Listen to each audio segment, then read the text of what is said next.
네, 1월 17일 오늘 예배 하나님의 말씀을 함께 보기를 원합니다. 오늘은 창세기 2장 8절에서 17절까지 주님 말씀하시면 이라는 말씀의 제목 가지고 말씀을 함께 보기를 원하는데요. 창세기 2장 8절부터 우리 17절까지 우리 함께 말씀을 읽어 보도록 하겠습니다. 자, 준비 시작. 여호와 하나님이 동방의 에덴 동산을 창설하시고 그 지으신 사람을 거기 두시니라.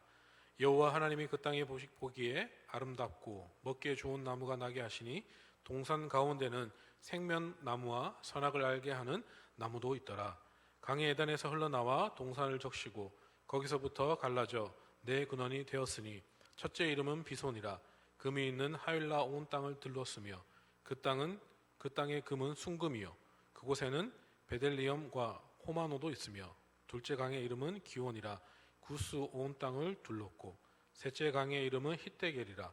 아수르 동쪽으로 흘렀으며 넷째 강은 유브라데더라.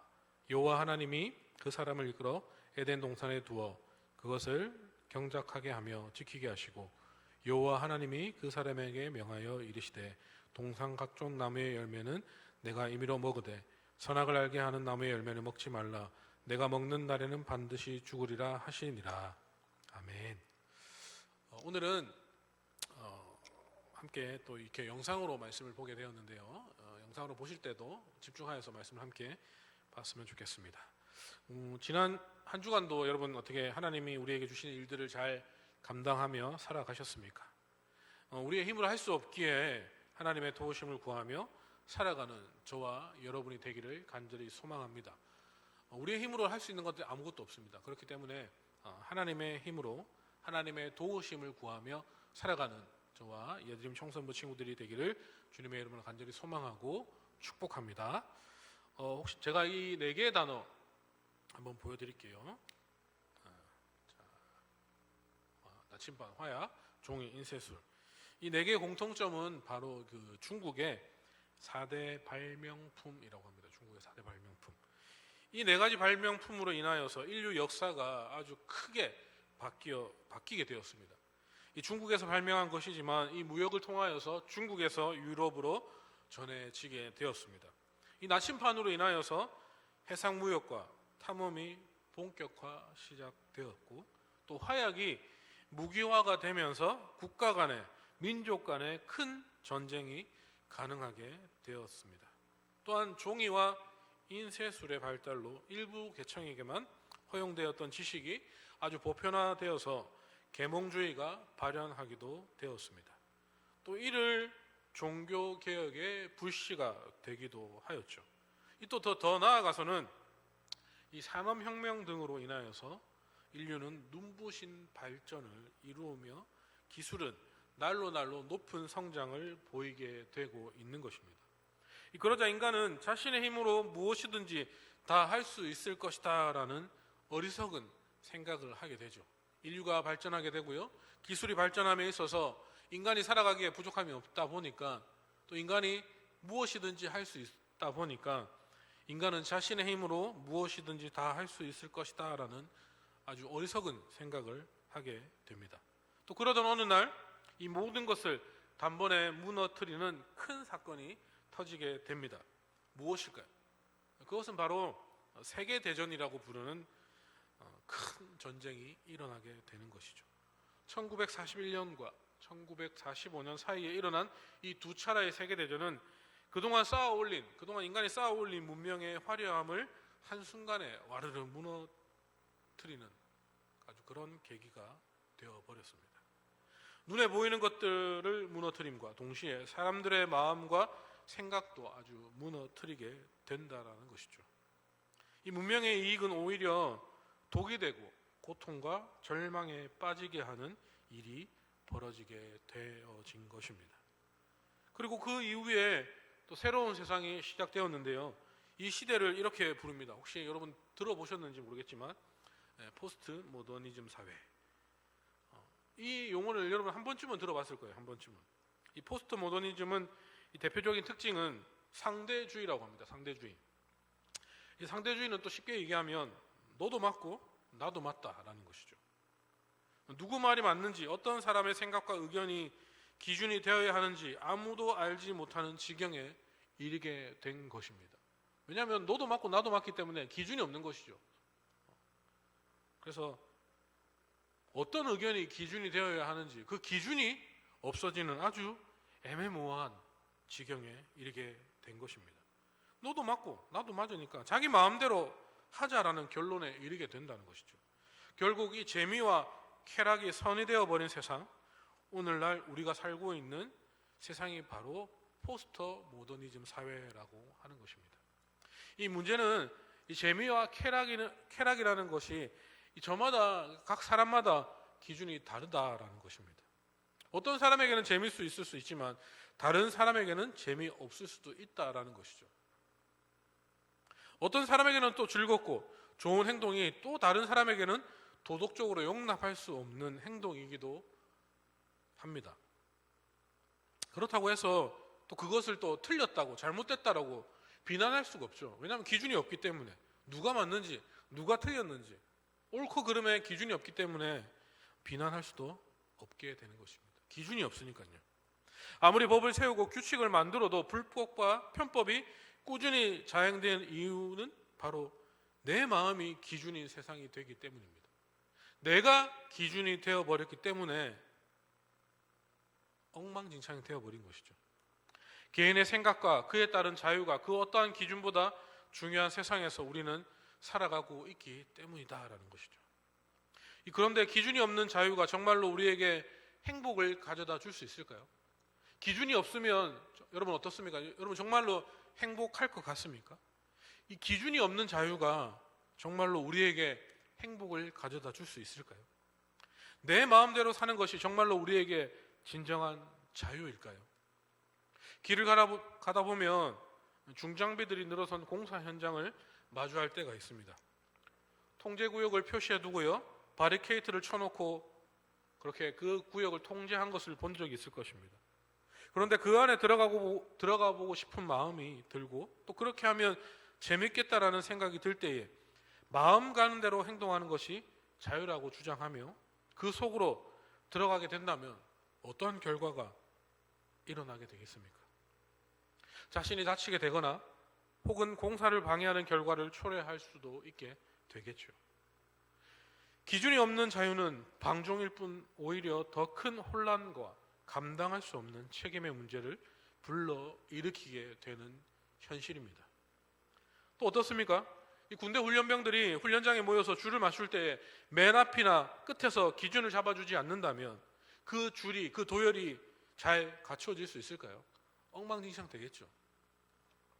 그래서 우리는 기준은 없어, 내 마음이 기준이야 라고 외치는 세상을 향하여서 기준이 있어야 된다라고 가르쳐 주어야 하는 것입니다.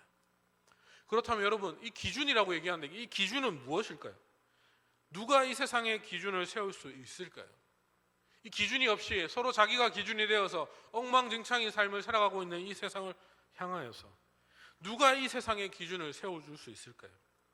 그 일은 오직 한 분만이 가능하십니다. 이 세상의 기준이 되시는 분은 바로 하나님이시다라는 것이죠. 왜냐하면 간단합니다. 왜냐하면 이 세상을 만드신 창조자이시고 이 세상을 다스리시는 분이시기 때문에 하나님이 기준이 되어야 하는 것은 당연한 것 아닐까요? 그렇기에 하나님은 온 우주 만물과 모든 사람의 기준이 되는 분이십니다. 여러분 이 사실을 믿으십니까? 창조자 하나님은 모든 것의 주인이시기 때문입니다. 그리하여서 그분이 이 세상의 기준이 되어야 한다라고 이야기하고 있습니다. 오늘 우리가 읽은 창세기 2장 8절 말씀을 함께 읽어보겠습니다. 여호와 하나님이 동방의 에덴 동산을 창설하시고 그 지으신 사람을 거기 두시니라. 아멘. 하나님이 에덴 동산을 만드셨습니다. 교회 다니는 사람들은 다 아시겠죠? 하나님이 동산을 발견한 그 에덴 동산을 발견하신 것이 아니라 하나님이 직접 만드셨습니다. 더불어 사람도 하나님이 지으신 존재라고 이야기하고 있습니다. 또 그 지으신 사람을 거기 두시니라 라고 이야기하고 있죠. 하나님이, 다시 이야기하면 그 하나님이 그 동산을, 에덴 동산을 직접 만드셨고요, 또 하나님이 그 인간을 에덴 동산에 두셨다라는 것입니다. 또 이어서 우리 9절 말씀도 한번 읽어보겠습니다. 9절 준비 시작. 여호와 하나님이 그 땅에 보기에 아름답고 먹기에 좋은 나무가 나게 하시니 동산 가운데는 생명나무와 선악을 알게 하는 나무도 있더라. 하나님이 그 땅에 나무를 자라게 하셨습니다. 또 저절로 태어나고 자라는 것이 아니라 하나님이 나게 하셨다고 기록하고, 또 기록하고는 것으로 끝나는 것이 아니라 하나님이 그렇게 선포하고 있습니다. 성경은 처음부터 끝까지 하나님이 하심을 이야기하고 있습니다. 하나님이 직접 하셨다는 것을 아주 강조하고 있는 것이죠. 그래서 우리는 반드시 기억해야 합니다. 우리 한번 따라해 볼까요? 집에서 우리 한번 따라해 봅시다. 하나님이 주인이십니다. 하나님이 주인이십니다. 우리는 이 사실을 기억해야 하는 겁니다. 그리고 방금 읽은 이 9절에 나오는 선악을 알게 하는 나무는 우리가 보통 선악과라고 합니다. 선악과라는 그 열매가 열리는 나무입니다. 먹지 말라고 하신 선악과를 먹어서는 큰 문제가 생겼다는 것은 우리 친구들도 이미 잘 알고 있을 겁니다. 그런데 이 선악과를 이야기를 듣고 또 이런 문제도 또 제시할 수도 있겠죠. 아니, 왜 하나님이 애초에 선악과를 만드셨습니까? 이 선악과를 만들지 않으셨다면 아무런 문제가 생기지 않았을 것 아닙니까? 또 하나님이 선악과를 거기에 두시지 않으셨으면 죄를 지을 일도 없었을 것 아닙니까? 라고 얘기할 수도 있겠죠. 왜 저 선악과라는 나무를 만들어서 사람을 시험에 들게 하고 죄를 짓게 만들었습니까? 라고 이야기할 수도 있겠죠. 그러나 이에 대한 대답을 저는 말해줄 수 있습니다. 하나님이 그렇게 선악과를 만드신 이유는 하나님이 이 세상에 기준을 세워 두신 것입니다. 기준. 여러분이 친구네 집에서 얼마간 지나게 되었다고 한번 생각해 봅시다. 그런데 그 집주인 친구가 한동안 해외로 떠나게 되면서 여러분에게 그 집을 맡기고 가게 된 겁니다. 여행을 떠나면서 친구가 이렇게 여러분에게 당부합니다. 내가 여행을 다녀올 동안 다른 친구들 초대해서 마음껏 지내도 괜찮다. 그런데 여기 거실에 있는 도자기는 정말 내가 아끼는 거니까 누가 만지지 않도록 주의해줘라고 부탁하며 여행을 떠나게 됩니다. 이 말을 하고 친구가 여행을 떠난 뒤 여러분이 다른 친구들을 초대해서 놀게 되었습니다. 마침 내 집인 양 자유롭게 시간을 보내던 중 다른 한 친구가 도자기에 가까이 가서 위험한 행동을 하게 되면 문득 집주인의 친구가 당부했던 그 당부의 말이 떠오를 겁니다. 아, 맞아. 여기는 내 집이 아니라 내 친구가 잠시 맡기고 간 집이지. 이때 도자기는 집주인이 누구인지, 그 집에서 어떻게 행동해야 하는지를 알려주는 기준이 되는 물건이 되는 것이죠. 선악을 알게 하는 나무는 바로 그런 역할을 하는 것입니다. 이 세상의 주인이 누구인지 알게 해주고 하나님이 주인 되시는 이 세상에서 무엇을 기준으로 삼고 살아야 하는지를 분명하게 알려주는 것이었습니다. 그것이 바로 하나님의 기준이었죠. 기준. 이 세상이 하나님의 피조물이고 하나님의 주인이라는 사실을 알고 믿는다면 하나님의 말씀이 우리의 기준이 된다는 것 또한 우리는 믿고 기억해야 하는 것입니다. 우리 삶의 기준이 되어야 한다는 것이죠. 그 하나님의 말씀이. 그렇다면 이제 이 사실을 기억하는 우리들에게 그 기준을 명확하게 알고 있고 어떠한 기준을 삼고 살아가야 될지 알고 있는 우리에게 그러면 우리는 어떻게 살아가야 할까요? 그 기준에 따라서 하나님이 정해주신 그 기준에 따라서 살아가야 되는 것이 당연한 우리의 삶의 모습이 아닐까 저는 생각되어집니다. 우리 본문 2장 16절 말씀을 한번 읽어볼 텐데요. 한번 같이 한번 읽어보겠습니다. 준비 시작. 여호와 하나님이 그 사람에게 명하여 이르시되 동산 각종 나무의 열매는 내가 임의로 먹되. 하나님이 동산의 각종 나무의 열매들, 무수히 많은 아름답고 맛있는 열매들을 임의로, 즉 자유롭게 마음껏 먹으라고 하셨습니다. 이 하나님이 허락하신 것은 우리에게 주신 것이기 때문에 자유롭게 누릴 수 있어야 하는 것입니다. 하나님이 허락하시고 선물해 주신 우리의 인생과 자연을 누리지 못하는 모습 또한 하나님이 원하시는 삶이 아니라는 것이죠. 오히려 하나님에 대한 불순종일 수도 있다라는 것입니다. 하나님이 허용해 주신 기준 안에서 자유와 기쁨, 행복을 누리는 것 또한 하나님께서 순종하는 삶, 말씀대로 살아가는 삶이라고 이야기할 수 있게 되는 것이죠. 우리 이어서 17절 말씀을 한번 읽어볼까요? 17절 준비 시작. 선악을 알게 하는 나무의 열매는 먹지 말라. 내가 먹는 날에는 반드시 죽으리라 하시니라. 아멘. 하나님이 하지 말라고 하는 것은 반드시 하지 말아야 합니다. 이것은 우리에게 주어진 선택의 차원이 아니라 무조건 지켜야 하는 하나님의 명령이다라는 것이죠. 그래서 이 나무의 이름이 선악을 알게 하는 나무인 것입니다. 무엇이 선이고 악인지를 알려주는 기준이 되는 나무라는 것이죠. 하나님의 말씀을 따르는 것이 선이고 말씀에 따르지 않는 것이 악이라고 알려주고 있는 것입니다. 세상 사람들은 저마다의 생각과 경험, 의견을 기준으로 삼고 살아가고 있습니다.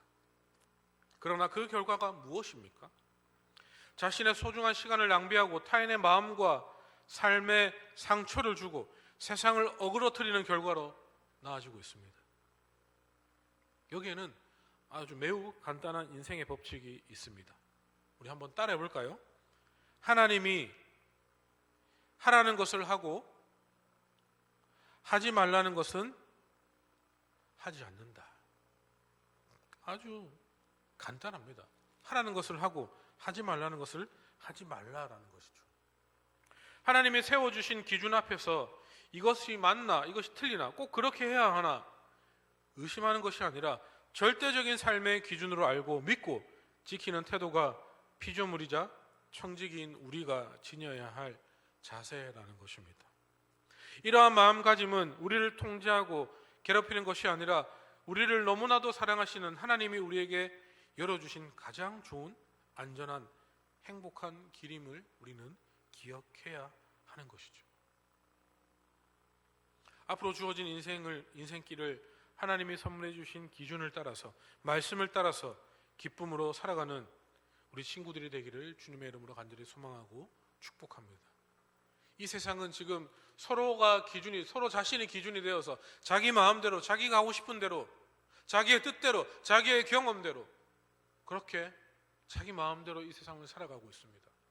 그래서 이 세상이 너무나도 악하고 혼탁하고 어지러운 세상 속에 우리는 지금 서 있습니다. 우리 하나님을 믿는 그리스도인들을 우리가 그들처럼 세상의 기준에 맞춰서 세상을 쫓아가는 것이 아니라 하나님의 말씀하신 그 하나님의 기준에 맞춰서 하나님이 하라는 것을 하고 하나님이 하지 말라는 것을 하지 않는 그 하나님의 기준에 맞추어서 살아갈 수 있는 그 하나님의 백성이 바로 우리가 되어야 할 줄 믿습니다. 우리 예드림 청소년부 친구들이 그 하나님의 기준에 맞추어서 그 하나님의 말씀을 따라 살아가는 우리 모든 예드림 청소년부 친구들이 되기를 주님의 이름으로 간절히 소망하고 축복합니다. 아멘. 우리 한번 기도하겠습니다. 하나님, 그렇습니다. 하나님께서 우리에게 말씀하여 주셨고 또 하나님께서 우리에게 선악을 알게 하는 선악과를 통하여서 무엇이 선인지 무엇이 악인지를 분별할 수 있는 눈을 우리에게 허락하여 주셨습니다. 하나님, 이제는 우리가 세상을 바라보고 세상의 기준에 맞춰서 나의 삶을 세상의 기준에 맞춰서 살아가는 것이 아니라 하나님의 말씀에 내 삶의 기준을 맞추어서 하나님이 무엇이라고 말씀하시는지를 깨달아 알아서 하나님이 정해주신 그 기준대로 살아갈 수 있는 우리 모든 예드림 청소년부 친구들 될 수 있도록 하나님 함께하여 주시옵소서. 하나님이 하라고 하신 것들을 따라 살아가며 하나님이 하라고 하지 말라고 하는 것들을 하지 않고 그렇게 하나님의 말씀을 하나하나 지키며 하나님의 말씀을 내 삶의 기준 삼아서 세상이 원하는 삶을 살아가는 것이 아니라 하나님이 원하시는 하나님이 가라고 하시는 그 길을 향해 한 걸음 한 걸음 나아갈 수 있는 우리 모든 예드림 청소년부 친구들이 될 수 있도록 하나님 함께하여 주시옵소서. 하나님이 나의 삶의 기준이 되어 주셔서 그 하나님의 삶의 기준으로 삼아서 그렇게 하나님을 향하여서 한 걸음 한 걸음 나아갈 수 있는 우리 모든 예드림 청소년부 친구들 될 수 있도록 하나님 함께하여 주시옵소서. 살아계신 주님을 찬양합니다. 예수님의 이름으로 기도드립니다. 아멘. 이 시간 다 함께 주기도문 드림으로 오늘 예배를 마치겠습니다. 하늘에 계신 우리 아버지여, 이름이 거룩히 여김을 받으시오며 나라가 임하시오며 뜻이 하늘에서 이루어진 것 같이 땅에서도 이루어지이다. 오늘 우리에게 일용할 양식을 주시옵고 우리가 우리에게 죄 지은 자를 사하여 준 것 같이 우리 죄를 사하여 주시옵고 우리를 시험에 들게 하지 마시옵고 다만 악에서 구하시옵소서. 나라와 권세와 영광이 아버지께 영원히 있사옵나이다. 아멘. 네, 수고하셨습니다. 다음 주에는 예배당에 나와서 함께 예배 드리도록 하고요. 또 일주일 동안 또 말씀을 붙잡고 또 이제 큐티 학교가 마지막 일주일 남았는데요. 일주일 동안 지금까지 하지 못한 친구들이 있다면 아니면 영상을 봤지만 피드백을 적어주지 않은 친구들이 있다면 일주일 동안 또 열심히 해주시면 또 제가 그 열심히 한 대가를 또 선물을 챙겨 드릴 테니까요.